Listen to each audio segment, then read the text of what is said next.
fue un estudio que se hizo entre un grupo amplio de científicos, de personas interesadas en el tema, para ver cómo habían sido las acciones, lo que se había estado realizando, y comparativo también con muchos otros países que han tenido este problema y que además han publicado sus resultados.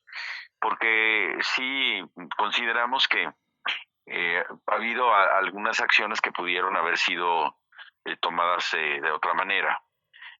Por ejemplo, se tuvo la oportunidad de vivir o de conocer la llegada del virus o de la existencia del virus desde 3 meses antes de que llegara aquí a México.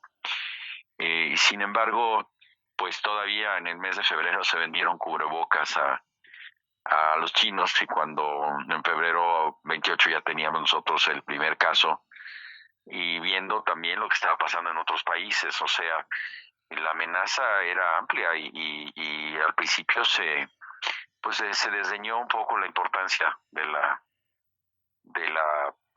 epidemia. Se dijo que no era tan grave, que el virus no era tan agresivo y que realmente se podía seguir con las actividades normales. Y ahora vemos pues que las cosas fueron diferentes. Creo que ante un virus desconocido lo primero que uno debe tener es prudencia, porque no sabes cómo se va a comportar. Y peor si estás viendo lo que está pasando en algunos otros países del mundo donde pues tuvieron incluso problemas en los hospitales, que no tenían forma de responder, o tuvieron que rechazar a mucha gente a que se fuera a morir a sus casas, etcétera, etcétera. Entonces, el haber tenido ese periodo previo de conocimiento, de experiencia en otras gentes, pues te da la oportunidad de no hacer lo que están haciendo los demás. Después,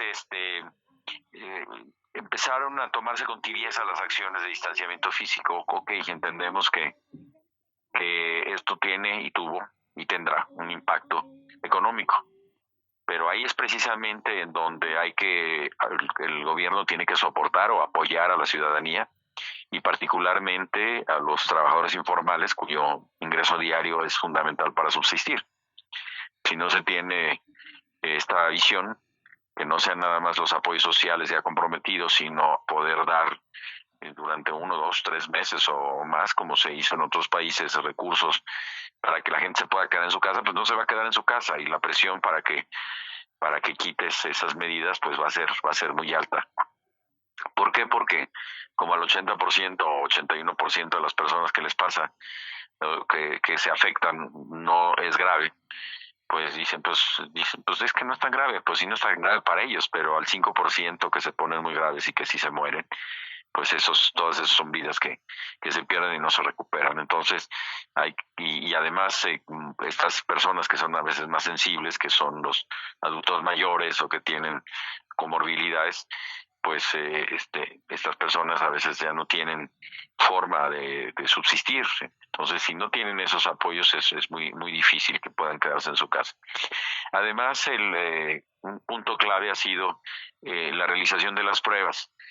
Cuando tuvimos la oportunidad de vivir desde la importación viral, cuando llegaron los supuestos primeros casos, porque creo que sí debió haber sido más agresiva la aplicación de pruebas desde el aeropuerto, cuando estaban llegando las gentes de Europa o de Asia o de China, para poder identificar rápidamente a aquellos positivos y identificar sus contactos para poder haber hecho un cerco. Pues entonces pues la gente llegó y se entró a México y se fue a sus ciudades, y ahí empezó ya a convivir, y poco a poco empezó a darse la dispersión comunitaria del virus. O sea, empezó a aparecer en muchas de las ciudades. Entonces ahora decimos, pues hay que reflexionar y hacer esto. O sea, si seguimos sin hacer pruebas, pues no vamos a estar detectando a los que se están contagiando, y van a contagiar a más, y ya lo estamos viendo.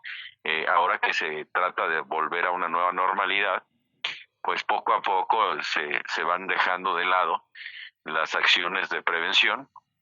Incluso la absurda discusión sobre la importancia del cubrebocas, ¿no?, que se reconoce mundialmente, se dejan de lado, y el contagio se extiende y hay más y más y más casos. Entonces, Sí es importante el poder hacer una detección acelerada de los casos positivos para poder hacer cercos sanitarios focalizados en donde esa gente, pues hasta que no pase la cuarentena, podrá salir y para que no esté contagiando a más personas.